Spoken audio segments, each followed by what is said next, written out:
not typically the size unit that you guys use? What typically is the? Well, this is typical for a generator application, Okay. but like it's not something that we would keep in stock Right. that's normal use on the system every day. It's just there's not a ton of large industrial services out there with a 4160 unit. So it is typical for a generator application, but we don't have a ton of those in the city, so that's why this will be purchased specifically for this job. Okay, sounds good. If there are no other questions, I'll make a motion to approve item 2024-427. Is there a second? I'd like to second. Second by Councilman Andrew. Any discussion on the motion? Hearing none, all those in favor, please signify by saying aye. Aye. Any opposed? That motion passes. Thank you. Thank you, Tyler. Next up, we have item 2024-428, consideration of a sole source contract with North State Resurfacing. Lee Tillery, Parks and Rec Director, will be presenting. Good afternoon. Hey. Hope you are doing well. Good to see you. Before you is a sole source proposal or a proposal for a contract with North State Resurfacing for some outdoor court repair at Oak Hollow Tennis Center. We have, as you may or may not know, we have eight clay tennis courts there. But originally we had two hard court tennis courts there, and they have fallen into a little bit of disrepair. So we're recommending moving forward with North State, and I came recently to talk about what we've done with North State, but this is deals with maintenance issues and us and how we actually repair these courts instead of reconstructing them. They have a proprietary method that addresses some of the underlying surface issues and cracks, and we are able to go in and work with them without removing the courts and address them basically from the top up. And that has worked. I listed some examples of some previous courts, outdoor courts in our system where we worked, be it basketball and pickleball courts. So we feel like this will work in this tennis court situation too. Where those tennis courts sit at Oak Hollow Tennis Court are a bit tough as far as accessibility. We're going to work on that, but that plays a role in our decision to recommend this type of method as well, and saving us some money and getting in there and removing that court and then going back in and reconstructing it. So we're recommending this sole source contract with North State at a cost of $35,941. And happy to answer any questions you guys may have. Do we have any questions for Lee? Does anyone bug you about turning those courts into pickleball courts? Yes. We got to keep the tennis court. People have tennis and pickleball. They're hard at it. But we did think about that, but having been able to do some more outdoor pickleball courts and keeping that all tennis seems to make the most sense. Yeah, that makes sense. All right, if there are no other questions, I'll make a motion to approve item 2024-428. Is there a second? I'll second. All right, we got a second by Councilwoman Peters. Any discussion on the motion? Hearing none, all those in favor, please signify by saying aye. Aye. Any opposed? That motion passes. Thank you. Thank y'all. All right, next up, we have item 2024-429, consideration of a contract with Triad Road Maintenance, Inc. Greg Venable, Transportation Director, is presenting. Thank you, Mr. Chairman, members of the committee. As you said, this is to award a contract with Triad Road Maintenance Company Incorporated to perform long line striping and thermoplastic pavement markings on High Point maintained streets. Our Signs and Markings Division within the Department of Transportation is responsible for installation and replacement of long line striping and thermoplastic pavement markings. Triad Road Maintenance Company holds the current contract and was the loan contractor to submit a bid through the informal bid process. The contract will be for 3 years with 2 one-year extensions at a price of $64,226 per year for a 3-year total of $192,678. The amount submitted for this contract is only slightly higher than what was approved in 2019. Funds are included in the 24-25 budget, and City Council is requested to consider a contract with Triad Road Maintenance Company for long line striping and thermoplastic pavement markings on city maintained streets and authorize appropriate city officials to execute all necessary documents. I'll be glad to answer any questions. Any questions for Greg? Yeah, 200,000 linear feet of paint. The thermoplastic, if I'm reading this right, it's about 7,000. So what's the ratio? Is it just the thermoplastic on turns and things like that? Right, so you have different widths of thermoplastic. So you could have 4-inch, 6-inch, depending on your markings. If you do stop bars, things like that are more expensive. So it just depends on what they're looking at, what they're doing at the time. So it's not like turns or things like that. It's just the different, and the widths of the thermoplastic, I think, is the main issue. Okay, thank you. Do we have an idea of what we're going to be resurfacing? We can get a list. We keep a list every year. I don't have the streets off the top of my head, but we usually keep a list. And we'll do some small stuff ourselves, but this is for the longer streets. Yeah, I was going to ask if there was a separation between larger projects for this group and what the city does on its own. Right. So we'll do intersections, small things, markings like that. But if it's a longer street, then they'll come in and do it for us. And obviously that's just on city maintained streets. So obviously state maintained. They've been out and done Main Street and Westchester and things like that. So they handle all that. Okay. Fantastic. Any other questions for Greg? All right. Hearing none, I'll make a motion on motion to approve item 2024-429. Is there a second? I'll second. Second by Councilman Andrew. Any discussion on the motion? Hearing none, all those in favor, please signify by saying aye. Aye. Any opposed? That motion passes. Thank you. All right, next up, we have item 2024-409, consideration of a sale of city-owned property, 1800 Wade Place, 707 Brentwood Street, and 917, 919 Randolph Street. Mike Brooks, Real Estate Coordinator, is presenting.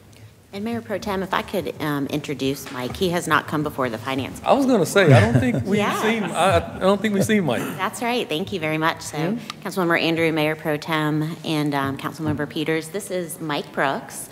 He started with the city at the beginning of the year. His predecessor was Kim Thor, who y'all were more familiar with seeing in previous terms. And so Mike has probably over 30-ish years of experience kind of in the right-of-way space and real property. And he's actually been a contractor for the city before he joined us in this role. And so he handles not only right-of-way acquisitions for projects across the city, but also he is a North Carolina licensed real estate agent. And so he handles kind of managing the city-owned property when and if the city decides it may want to sell a property. And so this matter before you today that Mike will present is related to the sale of 3 parcels of city-owned property. So I'll turn it over to Mike. He's been a great asset. I just wanted to introduce you. Good to meet you, Mike. Thank you so much. Nice to meet you folks too. It's a pleasure to be here with you today. The city has received the following offers. We've received 3 offers to purchase city-owned property. It's 1800 Wade Place, 707 Brentwood Street, and 917, 919 Randolph Street. And the council's requested to adopt the resolutions accepting these 3 offers and authorize the sale of the properties through the upset bid procedure. And that's going along with the North Carolina General Statute 168-269. Any questions for Mike on these properties? I guess the only question I have, and it's more for the public that may be listening, I know that at some point people can request to be on the email list and get information. Is there anywhere on the website that it's just listed so that people don't have to request to be on the email? I'll go ahead and answer that question. So there's no place on the city website where we have a list of properties that are actively for sale. So the city certainly owns many, many properties across the city limits, but the majority of those properties are owned for a reason, whether it be City Hall or a Parks and Rec community center, or because we have public services facilities there, things like that. So the majority of the properties that we own as a city are already being used for public purposes in other ways. There are some properties that the city acquires that we may or may not have a public purpose or a reason for it. Sometimes we acquire properties, for example, through the Community Development and Housing Department. They may acquire several properties to kind of bank together to create a project on one street or in one neighborhood to do, kind of redevelopment and revitalization there. So there's very few properties that the city has that we're open to sell, but currently we do not have a list of kind of for sale properties. What we can do is we can add people to an email list when and if properties in the city of High Point are going through the Guilford County tax foreclosure process, whereby somebody could go to the courthouse and actually purchase the property directly through tax foreclosure before the city were to even acquire it. So it kind of takes out the middleman. So I think that might be the email list that you're talking about that my office maintains, and we can certainly add folks to that when Guilford County starts the process for tax foreclosure.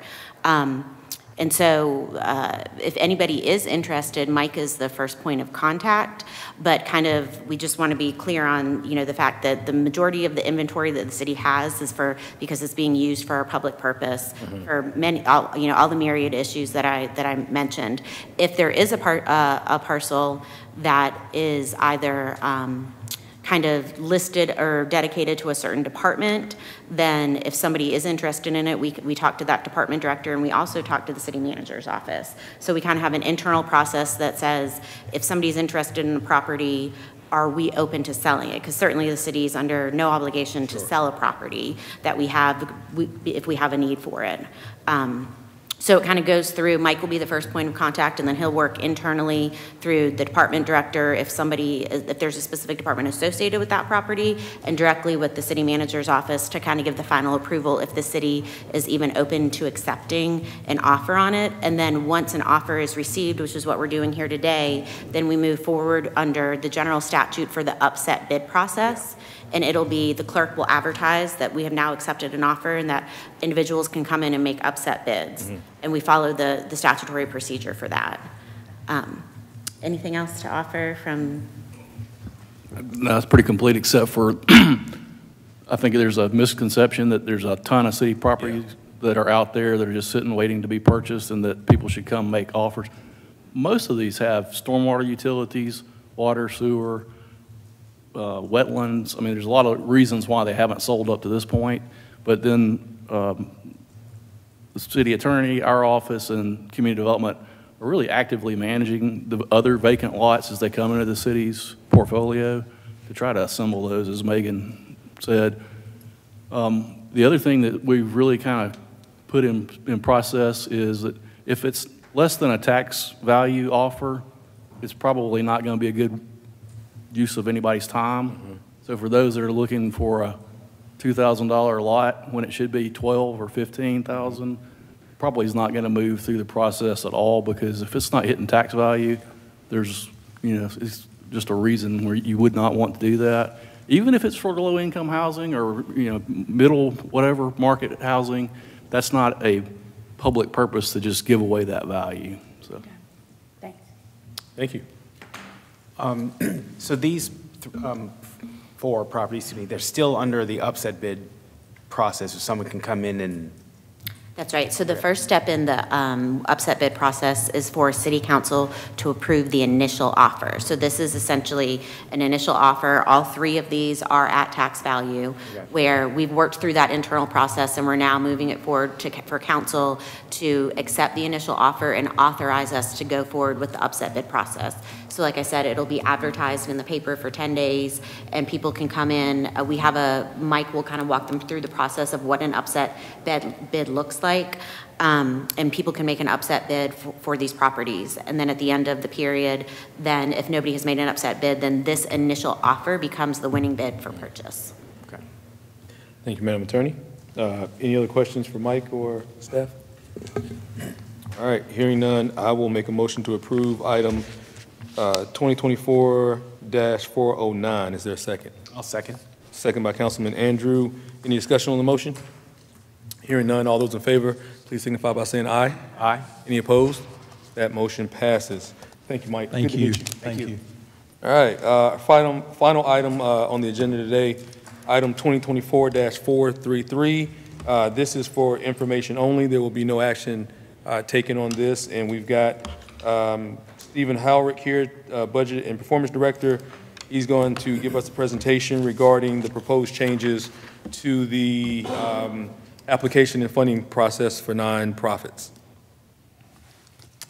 Good afternoon, Mayor Pro Tem Holmes, members of the Finance Committee.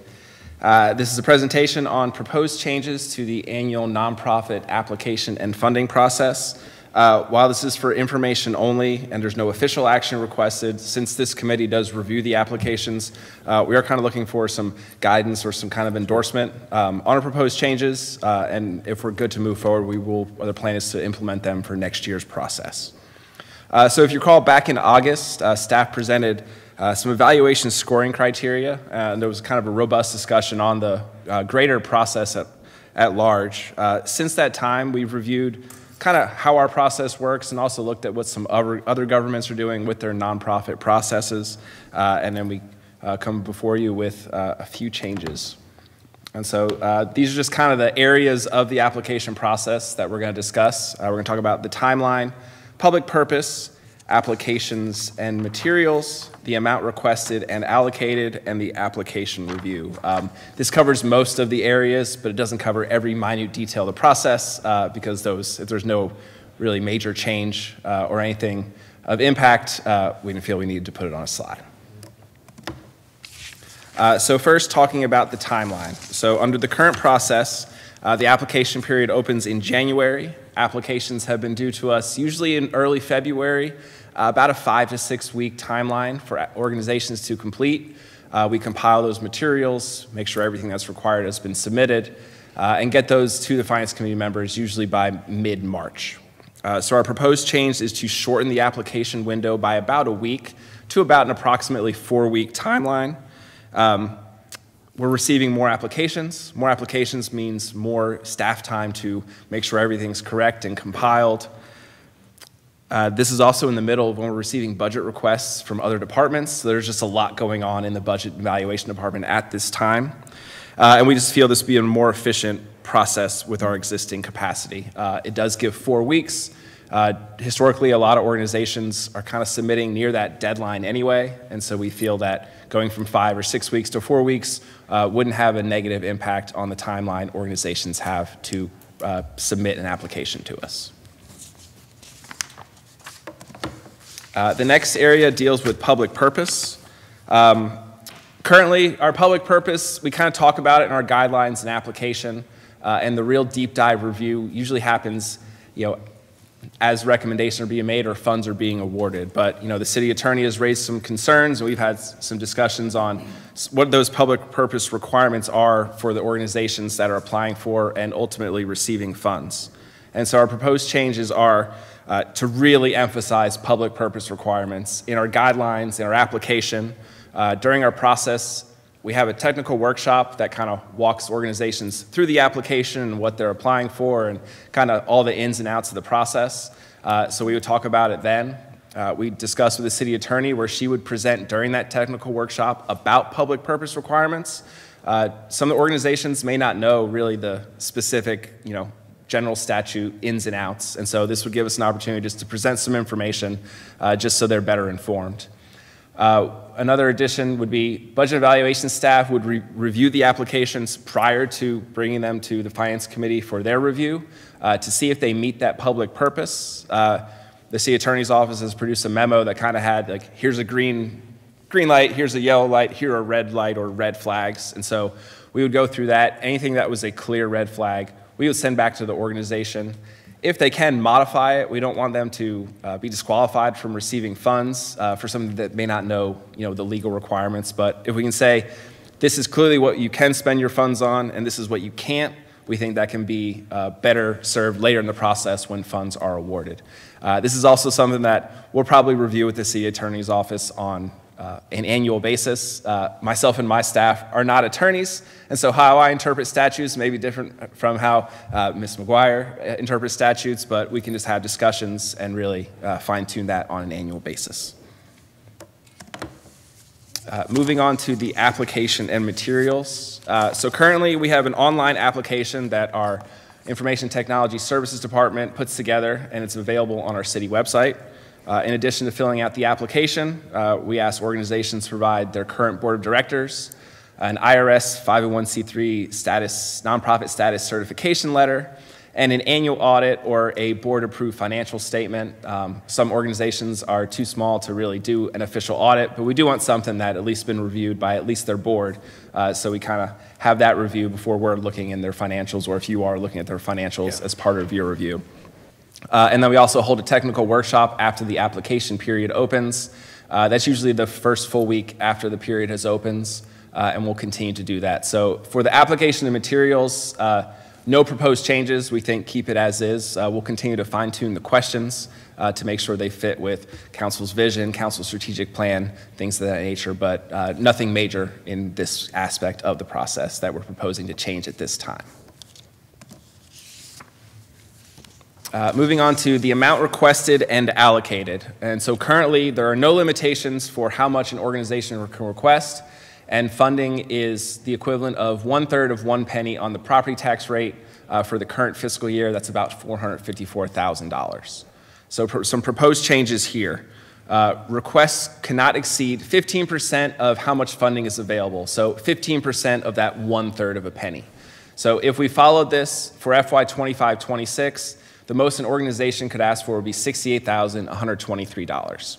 I'll note that the highest amount allocated through this process last year was $65,000. So it wouldn't affect any of the amounts that you all chose to recommend to council that council ultimately awarded. This table here kind of shows how it would have impacted the applications we received going back to FY 2022. This is all of the years post-pandemic. The FY 21 budget, no funds were allocated during that budget to nonprofits, but then it was restored in FY 22, and you see the funding since. So using that criteria, in FY 22, 5 of 20 applications the requests were above with that threshold. Kind of stays around that 4 or 5, and then last year you see a slight jump in the number above the threshold of 7, but the big jump in applications of 59. And so that would just be the most that an organization would be able to ask for. If they asked for more, we would kind of kick it back and say, you're above the threshold, please revise or withdraw your application. And so it's kind of a big change from what we had, but if you remember last year, there was some requests for $200,000. Yeah. That's 40% of how much funding is available. Yeah. Since I've been with the city, which was almost 4 years now, I don't think I've seen a $100,000 or more allocation through this process because there's a lot of applications, there's a lot of need, and you're trying to get a lot of organizations receive funding. Stephen, does this depend on the number of applications in terms of the distribution amounts or percentages? Mm-mm. Yes. So if we only had, say, we allocated the 1/3 of a penny and we came up with the 454, but we only had, say, 10 applications. I think if we got to that point, we probably could revisit this. Sure. Because that'd be a drastic change from what we're having. I think this is a reaction to some of the, 7 out of 59. There were some clear outliers last year in terms of amount. I'm not discounting the need from those organizations or those applications, but 2 years ago, there was $1 million request. So that's about 2.5 times how much is available. Yeah. We don't have the fiscal capacity to fund something like that. I don't anticipate the number going down, but I do know that sometimes when you tighten the requirements, sometimes you do have a drop-off in applications or something like that. So I didn't know if the application number was lower, if we had the flexibility to be able to adjust for larger distributions. And the committee doesn't have to award based on this. This is really just for the application. I think if these go into effect, one thing we'll do next summer is kind of, all right, let's look back and see what worked, what didn't work. Are there further changes we need to consider? No, just a question. Another proposed change with regards to requests would be requests cannot exceed 25% of an organization's total budget. So not your program budget, your project budget, but the total budget of your nonprofit.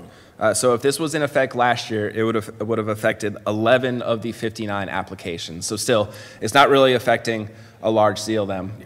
Staff's thinking on this is we don't want the city to be kind of the primary funder where if city funding went away, the nonprofit goes away. And so that's kind of where we saw some other organizations have numbers around that 25% to 30% cap, and that's kind of where we based our recommendation on.